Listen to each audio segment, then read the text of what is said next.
it's almost like a kind of an obsession that we have, that we think that by deconstruction, we're going to come to a greater understanding of things. And frankly, all of the evidence suggests quite the opposite. Welcome to the Darren Earlywine podcast, where we awaken you to become who you were born to be. Here's your host, Darren Earlywine. Hey, welcome back to the Darren Earlywine podcast. So stoked to have you back, and got a doozy of an interview today. So stoked to have Mike Breen in the house today for our interview. If you've never heard of Mike Breen, you're getting ready to. He is an author, pastor, speaker, has really changed my life over the past decade. He had a ministry called 3DM. He still leads that they have overseen a discipleship making movement throughout the U.S., and it impacted my life just over a decade ago, and just drastically changed the way I do my whole life and understand my purpose in general. And a term that we're going to use on today's podcast is my macro purpose. And I think it's going to impact you in big ways today, and I can't wait to get into that. Before we get there, I want to say thank you for all the new people that have joined us here on the podcast.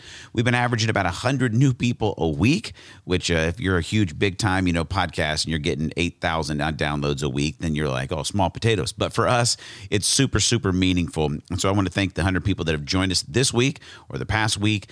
Those of you that are new to the Darren Earlywine community in the podcast, it means a ton for you guys to be here, and I hope you're enjoying listening to the podcast as much as I enjoy putting it together. And I've been asking you guys to reach out, whether it's through text message, and that number is 317-550-5070. You can text me directly or email me at darren@blackbirdmission.com. And the responses are starting to come through.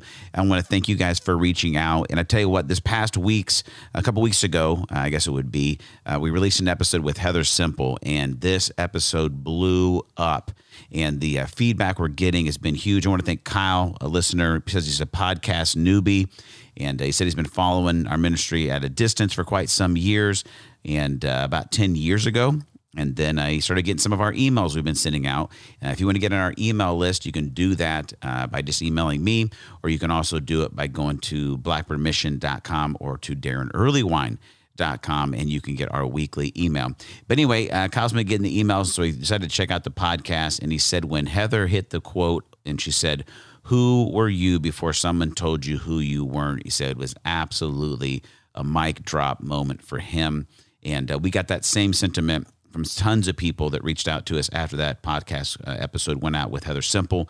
If you haven't had a chance to go back and listen to that episode, it is worth the listen. I want to thank Heather so much for being on the podcast and for her vulnerability and her story. It was great stuff. So would love to hear from you. Still reach out to us. We would love to hear how the podcast is impacting you. Maybe some stuff you'd like to hear us talk about.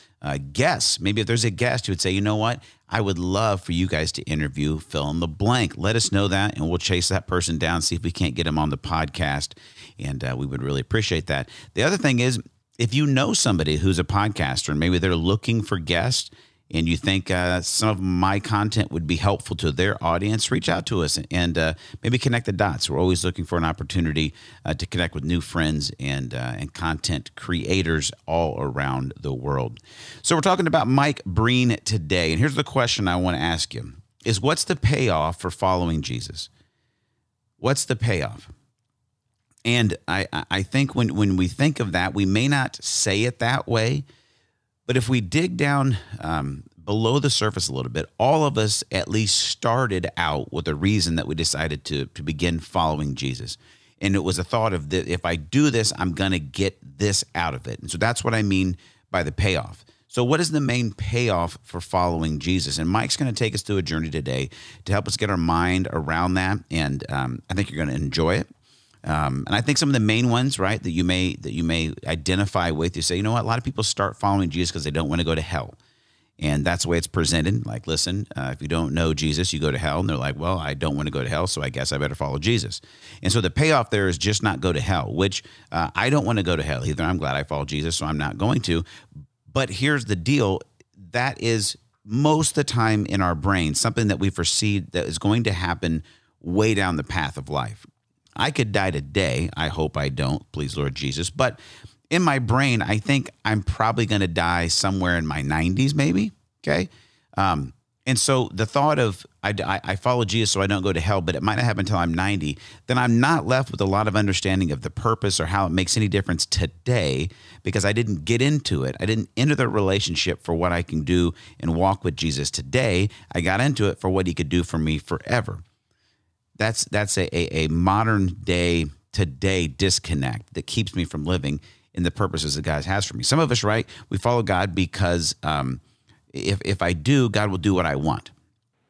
And so some people can call this kind of like your cosmic butler or your genie in a bottle kind of thing. Like I started following Jesus because somebody told me that if I pray and he'll give me anything I want. And that works sometimes. And then until God's will doesn't match up with what you want in that moment and it doesn't work out. And then you resent God and hate him because he didn't give you what you wanted on your Christmas list for that year. Not a great plan for the reasons to follow Jesus. Another one that would probably characterize some people is your payoff for following Jesus. I'm following Jesus because I don't want anything bad to happen in my life. And so I believe that if I follow Jesus, nothing bad ever happens until something bad happens because we live in a fallen world and Jesus didn't actually guarantee us that us following him would guarantee a problem-free life. In fact, just the opposite. Jesus said things like, hey, in this world, you're going to have troubles of many kind. But then he said, but hey, take heart, have good courage because I've overcome the world. I can bring peace and hope in the midst of the struggle. So if any of those characterize one of the reasons that you got into following Jesus, I want to try to reframe what the payoff actually is today. And Mike is going to unpack it in a beautiful way because I don't want you to follow on false pretense and I don't want you to be disappointed because the greatest thing you could ever do is be in a relationship following Jesus. And I want you to do it for the right reasons so that you can experience the peace and the passion and the purpose that come with it. And so Mike's going to talk about what we'll talk about 3 payoffs that I think are correct and helpful. And they're presence, peace, and purpose. Mike's going to talk about right off the bat about his connection to coming to God. He grew up, wasn't a Christian growing up. At 16, he comes to faith. He reads the whole Bible, which was kind of a crazy thing for him because he grew up dyslexic. Struggled to read, very brilliant, but couldn't translate it in tests in school because he was dyslexic. So it's kind of a crazy thing for him to become a great speaker and author over 20 books when he starts off his path in life and he's dyslexic and feels like maybe he couldn't excel. He couldn't actually be as smart or as accomplished as much as other people. And one of the things that Mike's going to talk about here is this idea of the process of producing results in our life through indirect effort. And the foundation for Mike in that is that he grew up without a lot of teachers or mentors in his life except for Jesus and the Bible. And so he spent a lot of time in the presence of God through the written word and the living word of God, and felt like that Jesus taught and instructed him so much in those early years, and that formed really the foundation for the discipleship movement he started, which is characterized by 2 questions. What's God saying to me, and what am I going to do about it? That's what I teach as I take people through discipleship huddles. I huddle 8 guys a year in a discipleship huddle. I've been doing that now for 6 years, and a lot of that, almost all of that, comes back to the moments that Mike came into my life. And one thing he basically explains in there is that the payoff of following Jesus isn't the significant things we can accomplish, but it's actually being in the presence of Jesus, which seems super basic, but it's huge. And it's a guarantee of us actually producing the kind of fruit that God has put a desire in our heart to produce. So it's this weird thought of like, I want to maybe, and I talk a lot about purpose here on the podcast. That's what this is all about. And so you may think, man, I want to accomplish great things and discover my purpose. And so I focus all of my time on that. But what Mike brings us back to is that the principle of indirect effort, what Jesus says is that it's actually him that produces the significant fruit in our life. And so the only thing that we actually have really control over is how much time we spend abiding in him. The scripture that Mike alludes to here that you listen to comes from John chapter 15, where Jesus says it like this: I am a true sprouting vine, and the farmer who tends the vine is my Father. He cares for the branches connected to me by lifting and propping up the fruitless branches and pruning every fruitful branch to yield an even greater harvest. The words I've spoken over you already have cleansed you. So you must remain in life union with me, for I remain in life union with you. For as a branch severed from the vine will bear no fruit, so your life will be fruitless unless you live your life intimately joined to mine. I know you want to produce fruit in your life. You want to accomplish things. You want to have a sense of significance in your life. God has created you for that. And you wouldn't be listening to a Purpose podcast if that's not one of the payoffs that you wanted in following Jesus. If you're listening to this podcast, you're not walking through your life going, I follow Jesus because I would like to be useless and never accomplish anything in my life. That's not you, okay? It's not. You want to accomplish something. You want to make a difference. You want your life to matter. We all do. But I love what Mike brings us back to is if our obsession is in the results we're going to produce, we're on our own. And what Jesus says, listen, I'm going to take care of the results, but what you can control is this payoff of being in my presence, being connected to me. The next thing that Mike's going to talk about, and I want you to hear this, is the payoff of peace. Mike's going to talk about the fact that when he left his church in England, in Sheffield, England, it was the largest church in England.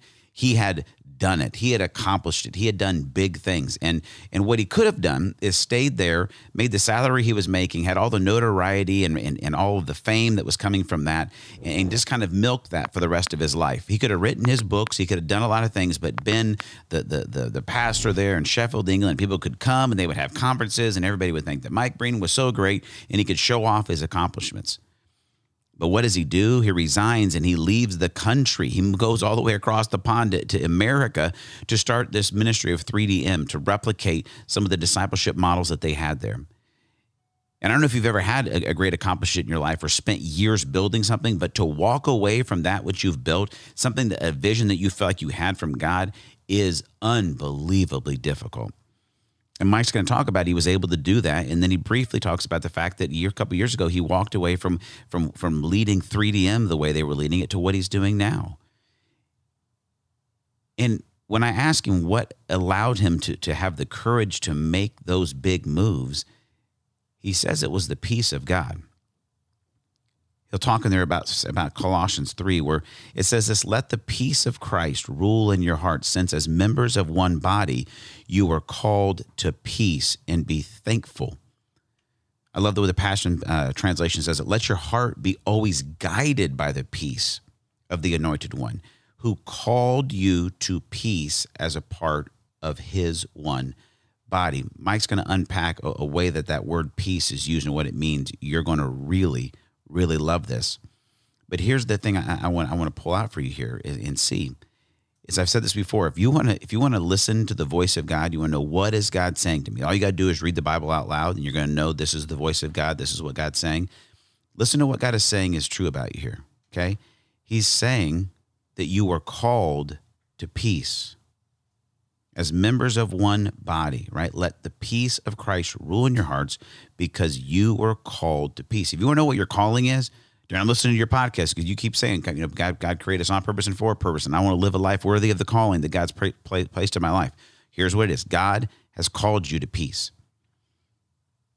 And that doesn't mean like that you're just there to be a peacemaker and all your relationships are good. I'm talking about the deep inner peace that you know that you're doing the right thing, even if it doesn't make sense to anyone else. And so if you're at a place where maybe God's calling you in his presence to walk away from some great accomplishment, something that you've built, maybe it's a relationship, maybe it's a business, maybe it's a church. I don't know what it could be. You're called to live in peace. And so pursue that sense of peace. And guess where it proceeds from? The presence of God. Mike's going to unpack that. I think you're going to really enjoy it. I want to get right to the interview. You're tired of hearing my voice. Mike speaks with a great British accent. You're going to dig it. Everything he says is going to sound smarter than what I say. It is, and he's actually going to sound even better because of that. So let's jump into the interview. When we come back, I'm going to hit you with the third payoff for why we follow Jesus. And I think it's worth the wait. You'll have to figure it out. Enjoy this conversation with Mike Breen. And when we come back, I'll hit you with the last and final payoff right here on the Darren Early Wine Podcast. Hey, I'm excited to sit down today. I guess sit down. I'm standing. He's sitting. We're on virtual land with Mike Breen, and Mike has impacted my life in massive ways over the past decade. And I'm so excited to have him on the podcast today. Mike's an author. He's a pastor. He's from England, so his accent's going to be amazing to listen to, and everything he says will sound way smarter than what I say. But Mike started a church, a replant in England that grew, quickly became one of the largest churches in England. Later on, he launched 3DM, which is a disciple-making movement that has been global, and that's where I connected with Mike. He's authored multiple books, Family on Mission, Building a Discipleship Culture, and his newest book, The Seven Churches, is just out. We'll get to that, but Mike, I can't say thanks enough for being on the podcast and just welcome. Thank you. It's an absolute pleasure, Darren. And what a great way to reconnect. It's Exactly. great. This kind of post-pandemic world, we're all reconnecting, and I love it. I just think it's marvelous. Well, thank you so much, and I can't wait to get into the story. Mike, the little bit of the context I want to give the folks is my first time really meeting you, and this was the watershed moment that changed my life. As I remember, we were at a church, a learning community kind of a taster or something like that. I believe we were in Lexington, Kentucky, or Cincinnati. I can't remember which. I think it was Lexington, and you got up with there was about 200 church leaders in the room. And you asked us what the Great Commission was, and we all, recited the Great Commission like good pastors do. And then you asked us a tough question. You said, if I went to your church right now, do you think I could walk around on a Sunday morning and find anyone that would say that they know they're being personally discipled by you?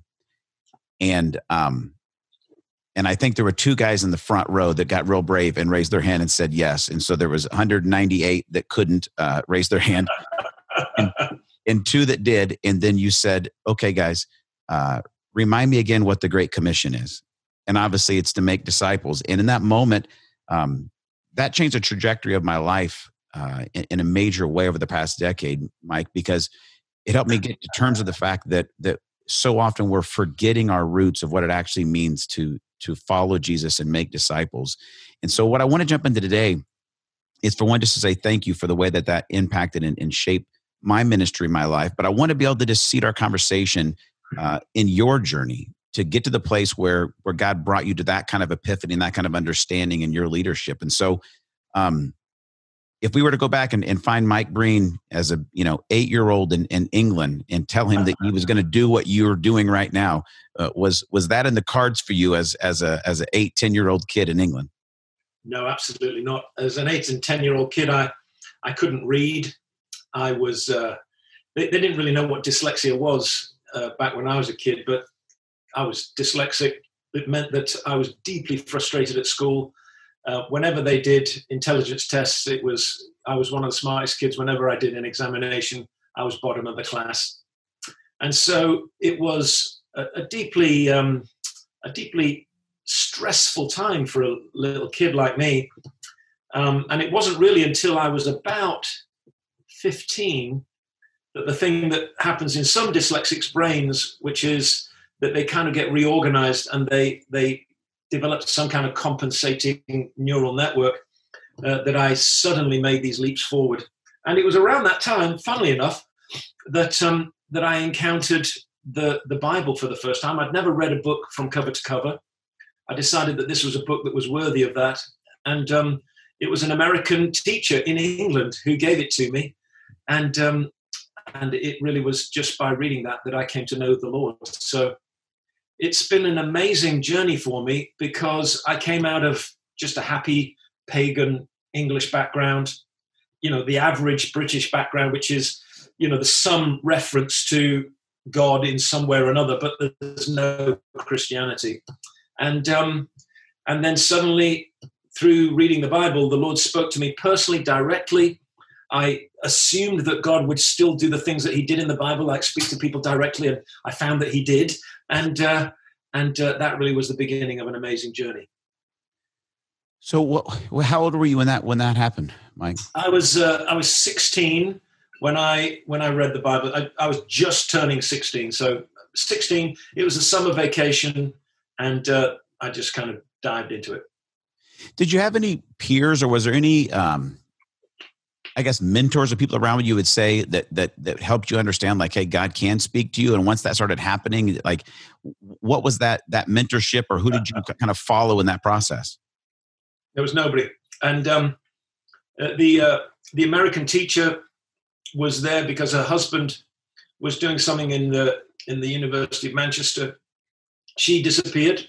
So I came back after the summer break, and she'd gone.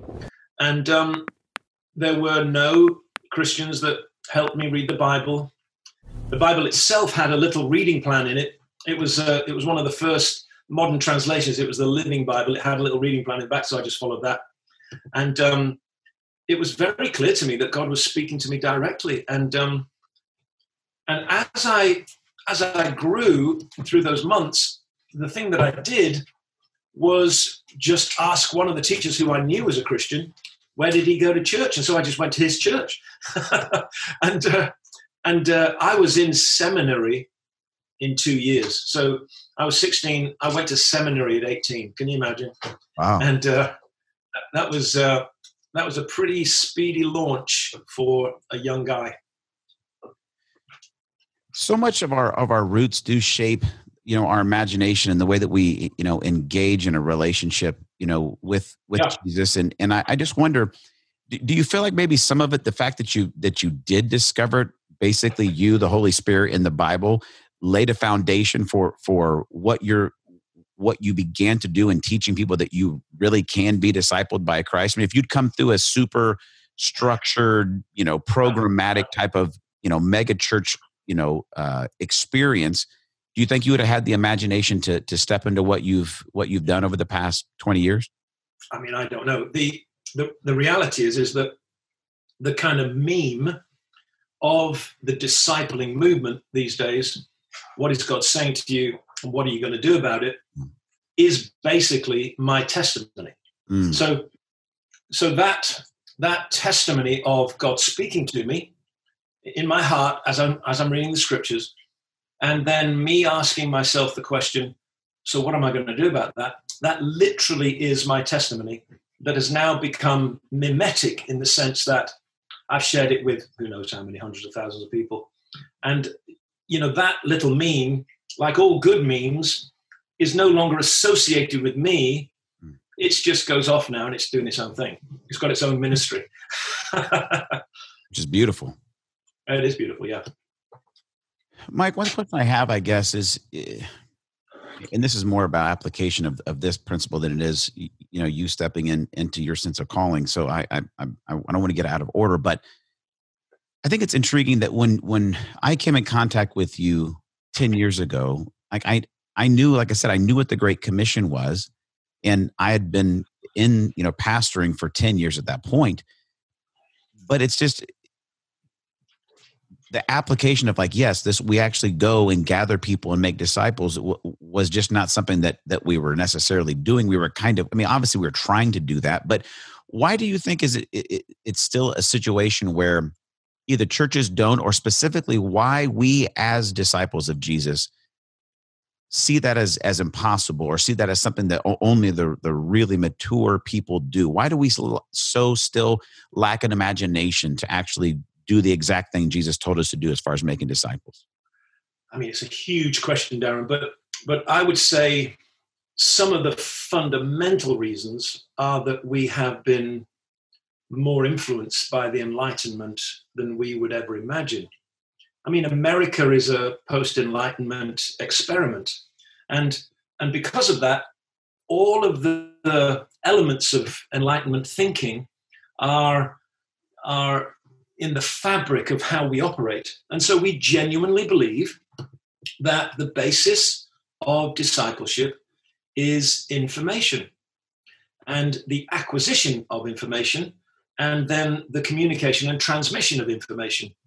And of course, information is one element, but we're pre-Enlightenment with Jesus because it's information and then imitation. And so without the imitation component, you cannot possibly either become a disciple or create a disciple, because that's the way that it happened in the original if you like, the original code. So if that's the way that Jesus designed it, that there was a prerequisite of imitation built into the original package, obviously we're always going to be bumping our heads against a brick wall if we're just focusing on information. Yeah. And I'm afraid you see it all the time.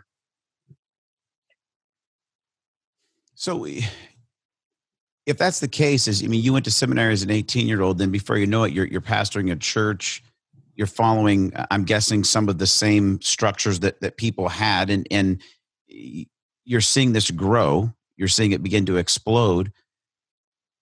How did you, from that point, if there is that part of imitation, who were you imitating at that point to say, you know what, this is the way we're going to grow this church, this is the way we're going to make disciples? Well, that's always a problem for all Christian leaders. Who do you find to imitate? But what I did is I tried to find people who I could either emulate from a distance or imitate kind of in close proximity by saying, that person over there is really good at ... So they may be really good at praying, or they may be really good at preaching, or they may be really good at the pastoral care that makes another person feel the presence of Jesus. So what I did is I assumed, just because it was a natural assumption of mine, I assumed that Jesus wanted to continue to disciple me, and that all of the resources of discipleship were around me, that he was working in the people around me, and he was offering me imitatable patterns in the people around me. So in many ways, I had to construct this thing pretty much from the ground up myself, because there's nobody else around that was really doing that. And then on the basis of that, I was able to share that as a pattern. So it's never been a program for me, but it is a pattern of life. And of course, I guess because it's a pattern of life, and because it's something that I've had to kind of cobble together from the elements that I could see in the scriptures and the people that I could encounter in my life, it's got a sense of immediacy about it. I know the way you guys were doing church in England at that time. It's still not normative in America, but I'm guessing it was very not normative at that time in England. Yeah. We've had to take on a lot of challenges, and the challenges have been the kinds of challenges that you could associate with those that, say, Jesus or Paul had to deal with from the religious elite. The religious elite really don't like movement because they can't control it. And so institutional Christianity generally struggles with the kinds of things that we're talking about.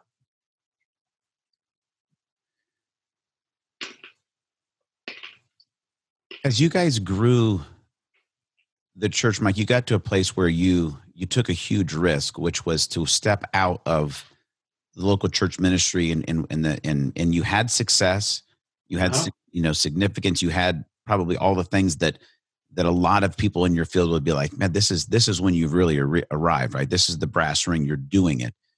How did you get to the place to say, you know what, this is not just what I want, there's more, and to take the risk to walk away from that, to leave, your home country, to come to America?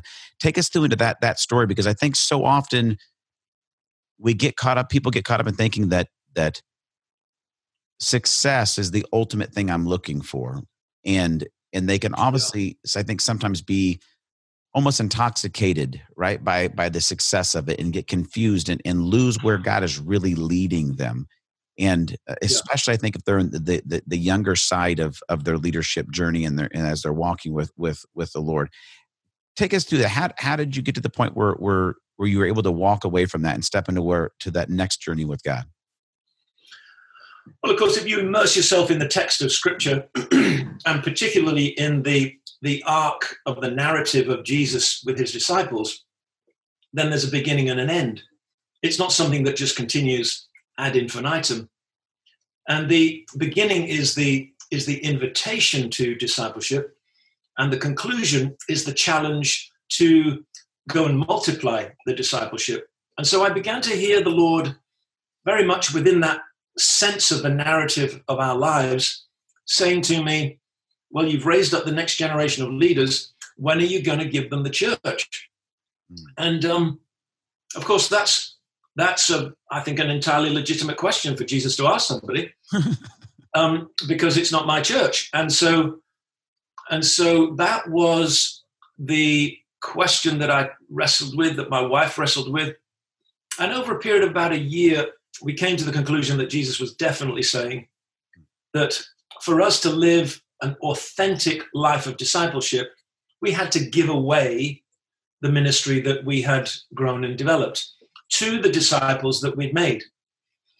And we've actually done this on a few occasions, most recently with the 3DM movement, where it seemed absolutely certain that what we needed to do was to decentralize from a base where people had just become experts. We needed to decentralize and send out this movement so that it could be located in all of the different continents and all of the different cities and churches. And I guess the 3DM experience was even more painful than the experience of St. Thomas's in Sheffield, England, but all of it's painful. There's no simple way of saying that it's easy, because you've tried and you've told other people not to identify with the ministry. You know, you tell yourself the ministry is not me, I'm not the ministry. But the fact is that you do get identified with it and you do get deeply invested in it. And it hurts to give it up and to risk it all in the hands of other people. And of course, you find yourself having to trust more in what it is that Jesus wants to do. I mean, the thing is this. It's not a question of whether I'm fruitful. It's a question of whether I believe Jesus is fruitful. And if Jesus is fruitful, I need to be connected to him. And so that means that the pattern of fruitfulness that Jesus describes, growing, bearing fruit, being pruned, and abiding, that kind of pattern of fruitfulness is something that needs to be mine on not only a daily basis, a weekly basis, a seasonal basis, a lifetime basis, because I believe that Jesus is inherently fruitful, and the way that his fruitfulness is expressed through me is by me abiding in him. See what I mean? Mm-hmm. I do. I think one of the difficult things about that, though, Mike, is I think about, like, I don't know, as we grow, and I don't, I can see it in ministry circles, but I can see it in any, regular vocational pursuit. Is it's so difficult, I feel like, to not get sucked into this desire of, like, I've got to be successful. I need to do something, and especially in the ministries, sectors of, like, I've got to do something that's significant. Like, I want to be like Mike Breen. I want to grow this thing and make it big and whatever. And then you find yourself, envying what these people are doing and wanting to be over here. And I totally agree, is when we stay close to Jesus and he walks us in that, it's like, yes, it always works when we do it his way. But how do we not get caught up in that? Because I think about, the risk you took when you walked away, like I said, like the sense of significance and success that you had to sense, and probably people around you were envying you. Oh my gosh, I wish we could grow a church like Mike did. And maybe there's somebody listening now where it's not a church, but they've grown a business or whatever it is, and they're beginning to sense, like, this sense of success or significance isn't what I wanted it to be. But I guess how do we balance that and not allow that desire for success or significance or envy to come in and squash out the voice of God as we're walking into it? Yeah, I mean, it's the big question. Obviously, they used to call it the $64,000 question before. That was the price of an average family suburban vehicle. Oh. But that question, I think, is the really, really essential question. And where it drives you is in the direction of all of spiritual growth down through the centuries. So if you were to ask the great men and women who are the giants of the faith down through the centuries, what is it that is an essential and foundational rule, then you would hear the idea of indirect effort. You see, we always assume that we're producing something by direct effort. So we're getting people to listen to us because we're good at speaking, and so we develop our capacity to speak. We think that we're multiplying the numbers of people in our ministry because we're cleverly learning how to assimilate people into that system. We're growing our business because of our capacity and our competence. Jesus said, a man goes out with seed and he plants it in his field, and night and day, he doesn't know how it grows, but all by itself, the seed grows. First the shoot, then the plant, then the full corn in the ear. All by itself. In other words, it's not us that's doing it. And so if it's not us that's doing it, and if you can come to the realization, the foundational, essential revelation that it really isn't us doing it, then you begin to focus on the one who is doing it. And that's the indirect effort. And so if fruit is the thing that we're called to, and the way that you get fruit is to abide in Christ, where are you going to focus? Are you going to focus on the fruit, or are you going to focus on Jesus? Well, Jesus says it's quite clear. Unless you abide in me, you cannot bear fruit. So we learn the lessons. To master the understanding of what it means to grow as a disciple means to master the understanding of the indirect effort. I love it. But here's a question I have. Was there ever a point after you walked away from what was seen as success and significance, because you knew that's where Jesus was sending you, and you heard clearly, you knew that was the process? Was there ever moments where you had that, look back to Egypt moment or something, of like looking back and being like, oh my gosh, like it was better then, or did I hear him wrong? Like, what's happening? I mean, were there still look back moments, even though you knew Jesus has told me to go this way, but were there moments where you looked back? Oh, absolutely. Because none of this is done without cost. Yeah. And of course, the cost on some days feels higher than on other days. I mean, the sun's shining and everything's great in the world. It doesn't feel very costly.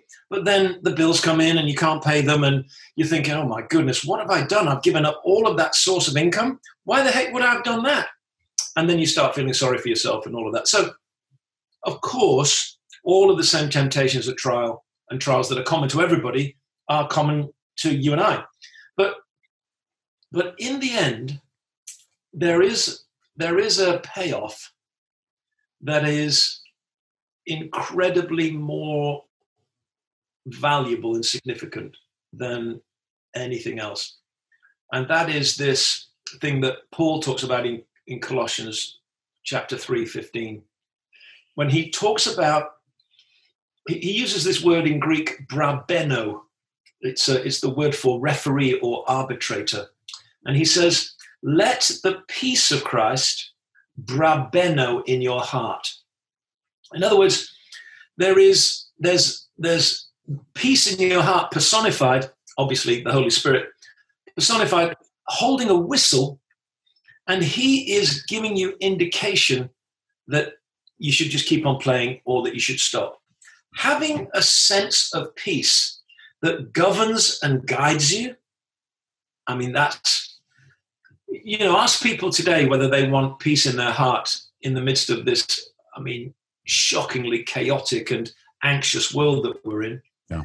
1 in 4 millennials has considered suicide during this period. 1 in 4.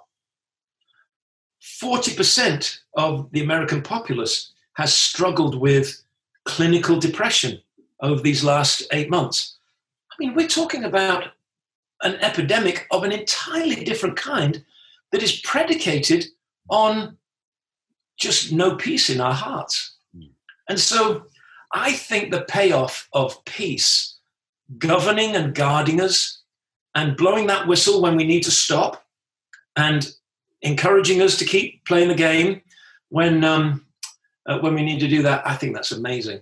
And why would you ever want to substitute that for something else? I agree, Mike. Here, help me with this and help us with this.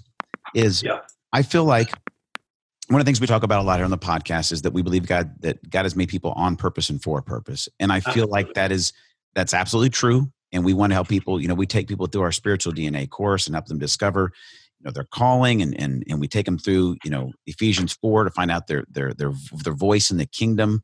And I think it's so important, to help uncover purpose. But there are times that I feel like, and I want your opinion on this, that I'm not sure, do we focus too much on discovering individual purpose to the place where we sacrifice peace, or sometimes even place our individual purpose above what it really just means to follow Christ and be faithful in him? Talk about that, the sacrifice of purpose for peace, and if that makes sense to what I just said. Yeah, I mean, that passage there in Colossians 3 talks about peace of Christ, not my peace, I can't generate it, the peace of Christ dwelling in me and the word of Christ dwelling in me. So what I'm saying and what I'm seeing there is that there is a greater reality that's bigger than me, and all of those passages are all talking collectively. They're using corporate language. So it's not just an individual reality. This is something that's shared amongst us. Yeah. This is something that is not defined by some clever, 5-year plan, 3-point success strategy. Right. This is not a purpose other than the purpose for which we were created. And so if you were to define the ways in which we have all been created for a purpose, then you'd say we've been created to worship God, we've been created to operate in community, and we've been created by God to be the conduit of his blessing to other people. Those three things are absolutely, without question, real for every single person. Yeah. You don't need a specific purpose beyond that. Of course, each day, those things will be manifest in different ways. Of course, you'll begin to develop skills and expertise and giftings that mean that you have a way of channeling your worship and your community and your capacity to reach out. Of course, all of those things will happen, but it's much more important that we have the big picture that helps us define the little picture than the little picture that we're always attending to and then missing what the world is all about. That's so good. You say things and I got to soak them in, but I know I got to ask the next question. I just want to watch the podcast back so I can hear you say stuff and then think about it and I can apply it. But that's the beauty of having it recorded. I can soak that in. But that's so huge, because I do feel like we lose the macro and what comes from it by focusing on the micro. And I think that's in any, that principle, think about it even in a relationship, right? When I begin to focus on my needs above of serving and loving and being what I need to be as a husband or a dad or whatever it is, then I begin to deconstruct and hurt the very relationships that I'm in. And I think when we focus on the micro, whether it be our purpose or whatever it is, we lose it all. Well, and again, it's that enlightenment model of the way that you understand things is to cut them down to smaller and smaller pieces. Who said? Of course, that's one journey, but there's another journey going in entirely the opposite direction. I can't understand a mountain range by finding out the chemical composition of the rocks. I've got to step back and look at the mountains and go, oh, okay, so that's what a mountain is. Of course, I can understand some of the things that make up the mountain by going the reductionist route, but honestly, I've got to go the other way. And of course, both of them are valid ways of expressing what it means to understand and perceive life. But I think that we're much, much more likely to kind of go into this reductionist, this kind of detailed. It's almost like a kind of an obsession that we have, that we think that by deconstruction, we're going to come to a greater understanding of things. And frankly, all of the evidence suggests quite the opposite. So good. So good. Mike, let's talk about your new book, which I love the journey of the fact that you're, as a kid, you're dyslexic. You can't take tests in school. And then God says, hey, how about you author like 6 books or no, like 20 books, right? Yeah. What about that? What if I go back to 10-year-old Mike and tell him that he's going to author 20 books? What does he say? He says, I thought it was going to be 30. Yeah. I mean, I don't know. I mean, if you'd have told me then that I was going to read 30 books, then I would have said that's impossible. That nobody reads 30 books. How do you read 30 books? But it's an interesting thing. Every book that I've ever written has either been me dictating it to a person that's writing it down, and then me editing it, or from transcripts of my own teaching that then have been kind of formed into a manuscript that then I can then edit down. So I've spoken every single one of these books. And so every one of these books has been contained entirely inside my head and heart before it ever came out. And so it's an amazing thing for me to see how God does that.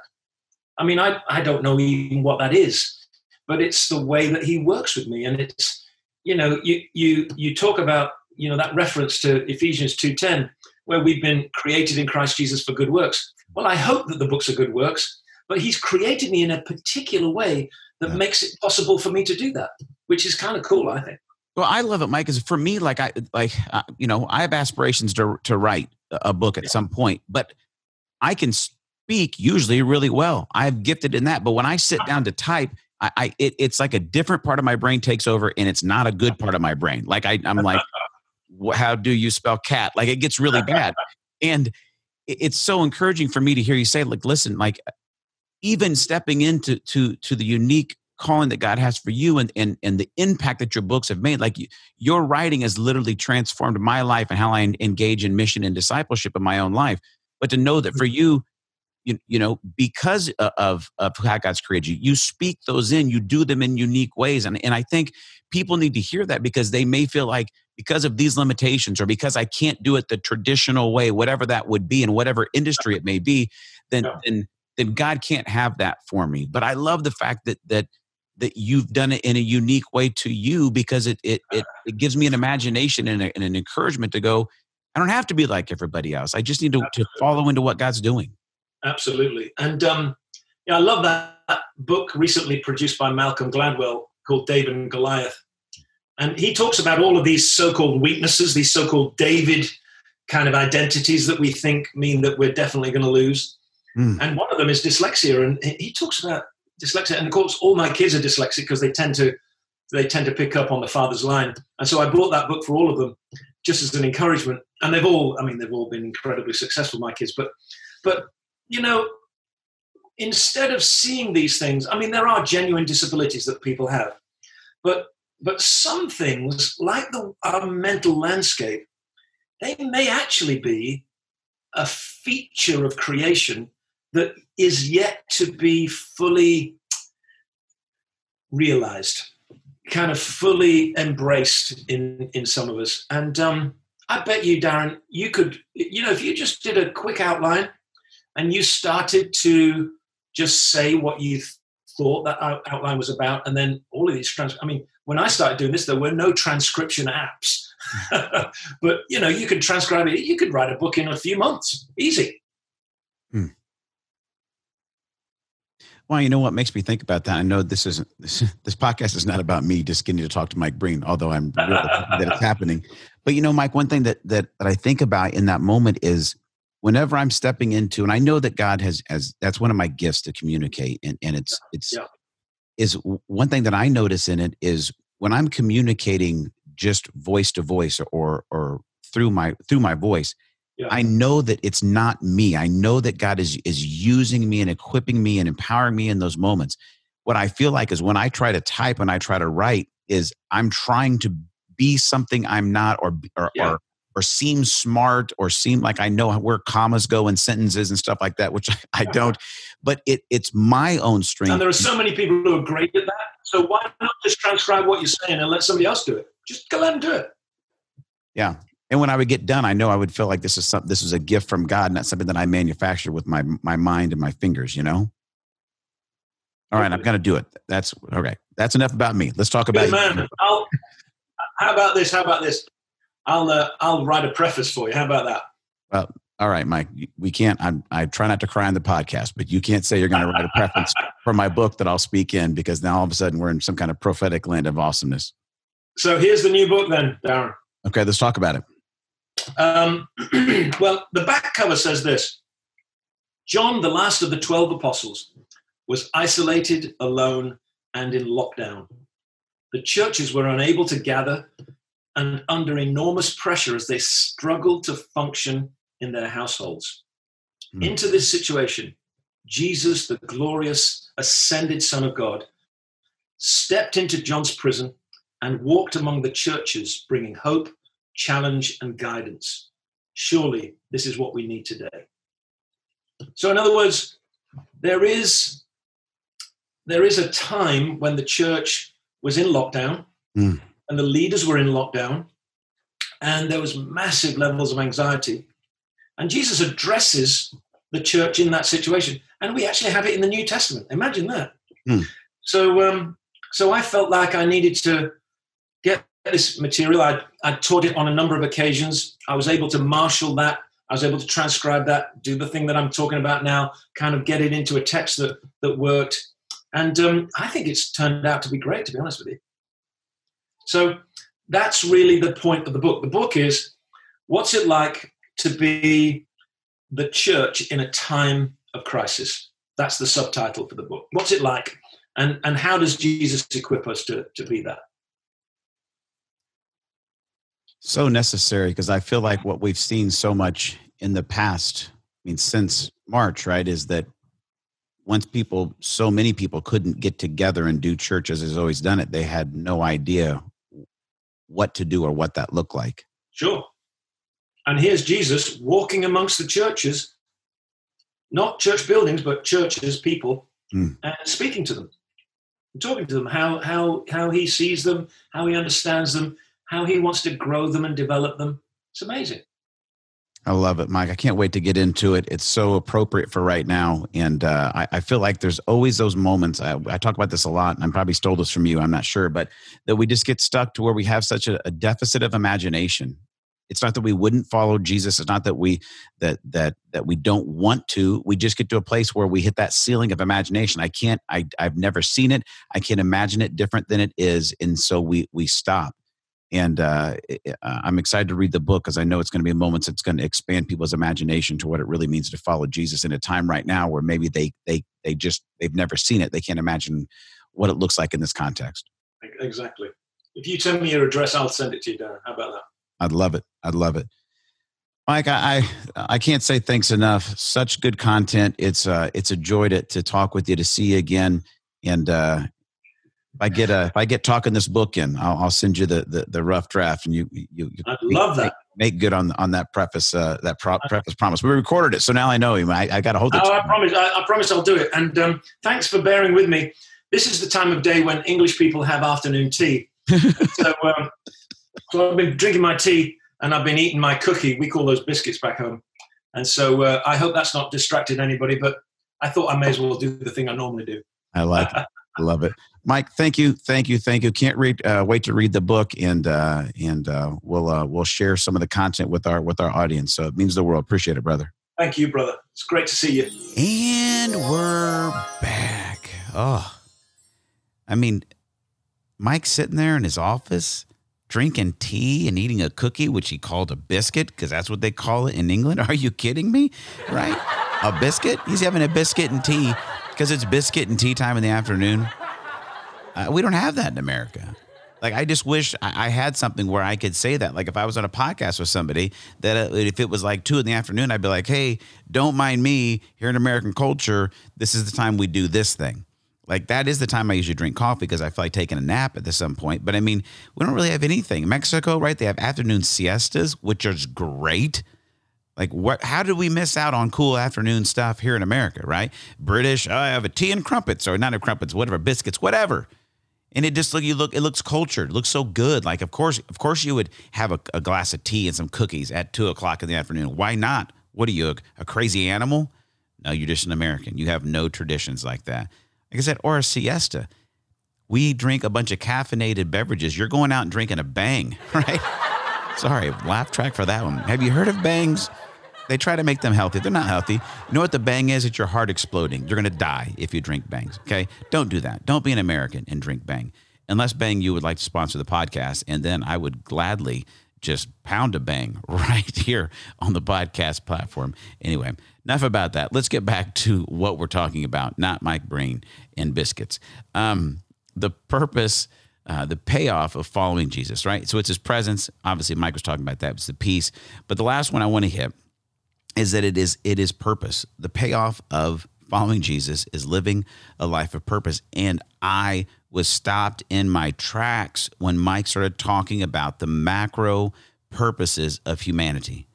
This is huge. And I want to come back here because I honestly felt guilty when I'm interviewing Mike. I don't know if you notice some of my pauses in my questions to him because I'm trying to process what he's saying. And I'm like, whoa, this is heavy, but I got to ask the next question. And this one was hitting me because I feel like I'm so passionate about you finding your why, right? Which is your personal application of who God's created you to be, because you are created on purpose and for a purpose. And it goes down from the macro down to the micro. It really does. Right? He's created you uniquely to do good works, which God has prepared in advance for you to do. That's why I created Spiritual DNA, spiritualdna.me, where you can start your journey. But if it's not actually rooted in the macro purposes of God, we'll find ourselves down some self-seeking, selfish, self-destructive pathway. And I don't want you to be there. Or you may never find it because you don't believe enough in who God's created you to be to step into it. And so the process is we've got to start with what Mike talks about there, which is the macro purposes of God for humanity, which is our what. That's what we do, right? That's where I want you to start to understand that your macro purpose is what you do. And what Mike unpacks there is we worship God. We're created in his image to worship him. We're created by God to live in community, right? Jesus says, what's the most two most important commandments? Love your Lord your God with all your heart, soul, mind, and strength, and love your neighbor as yourself. It's impossible to love your neighbor as yourself if you're not living in community with other people because you don't have any neighbors, okay? So we worship God. We live in community. As Mike says, we become a conduit of God's blessing to others. Those are the macro purposes of God. So guess what? I don't care where you live or how old you are or how young you are or whatever it is. Your purpose of life are found in those macro purposes of God. And so right now, if you're struggling to find your micro purpose, double down on those macro purposes. And guess how you find those macro purposes of God? You live in his presence and you pursue his peace. You see, it builds on the first 2 points. As you abide in the presence of Jesus, he begins to change your soul. He begins to transform you by the renewing of your mind. He begins to give you the desires of your heart because your heart begins to beat in line and in rhythm with his. And the macro purposes of God. Now, the micro part, the micro is how you do it. The micro is how you do it. And that's what we try to help you uncover here. But if it's not founded, if it's not rooted in those macro purposes of God, I'm afraid it's going to send you down a path that's not going to lead to his presence. It's not going to lead to peace. And it may lead to burnout and possibly sabotaging your life. And I don't want that for you. Start with the macro, right? Start with the macro and let the big picture create the little picture of your life. And as Mike said there, don't reduce your life down to just your purpose. Expand your understanding of your purpose to be first and foremost found in the presence of God in his macro purposes, that you worship God. You're created in his image to worship him, to be in life with him, to enjoy his presence, that you're created to love other people, to actually be in community with people, and then join together with those people and bring in the conduit of God's blessing from what it means to live in a covenant relationship with him to everyone that you're around. And the great part is that there's a unique way that you do that, your micro purpose. But get it in the right order, and you'll be amazed what flows from it. Hey, guys. I love it. One of my favorite parts of the week is getting to stand here, and record this podcast with you, for you, and would love to hear back from you. Take some time this week. Think about your motivation. What's your payoff you're looking for? I want to encourage you to find it in his presence, in his peace, and in his macro purpose for all of humanity. You get those in the right order. You get those in the right momentum, and you will be amazed at what it feels like and the impact that your micro purpose has in following him. All right, friends. Until next week, never forget these three things. God is for you, not against you. He's near you, not far from you. And he's created you on purpose and for a purpose. God bless. Have a great week. Thanks for listening to this episode of the Darren Early Wine Podcast.